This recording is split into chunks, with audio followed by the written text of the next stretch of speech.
আজকে আমি গিয়েছিলাম ক্লক টাওয়ার দেখতে।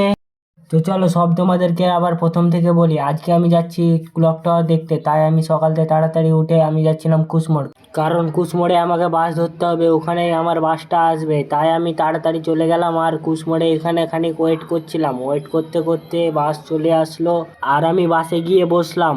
আর কিছুটা দূর যাওয়ার পরে দেখলাম যে একটা ব্রিজ। তোমরাও দেখো ব্রিজটা কেমন লাগছে।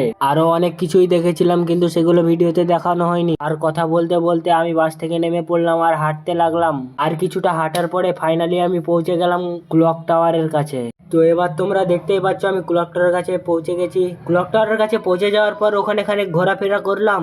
আর কিছুক্ষণ ঘোরাফেরা করার পরে আমি একটা টোটো ধরতে লাগলাম, কারণ আমাকে এখন পৌঁছতে হবে বাস স্ট্যান্ড।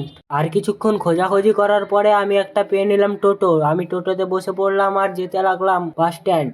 আর যেতে যেতে দেখছিলাম সবুজ সবুজ ঘাস, নতুন নতুন বাড়ি, অনেক কিছুই দেখলাম আরো। আর এগুলো দেখতে দেখতে পৌঁছে গেলাম বাস স্ট্যান্ড। তারপর আমি বাসে চেপে পড়লাম আর দেখলাম যে বাস পুরো ফাঁকা। তাই আমি একটা জানালার ধারে সিটে বসে পড়লাম, কারণ সবুজ সবুজ ঘাস আর মাঠের পরিবেশ দেখার জন্য। আর এগুলো দেখতে দেখতে অনেকটা দূরে এসে পড়েছি, আর কিছুটা দূরই আছে। কিছুটা দূর গেলে আমি কুশমোড় পেয়ে যাব। আর যাওয়ার সময় যে ব্রিজটা দেখেছিলাম আবার দেখতে পেলাম। আর বাস থেকে নেমে আমি মোটরসাইকেলে উঠে পড়লাম আর বাড়ির দিকে রওনা দিলাম। আর কিছুক্ষণ মোটরসাইকেলে আসার পর আমি বাড়িতে পৌঁছে গেলাম। তো বন্ধুরা আজকের জন্য এটুকুই, আবার দেখা হবে কাল। এরকম আরো মিনি ব্লগস দেখার জন্য সাবস্ক্রাইব করো, বাই।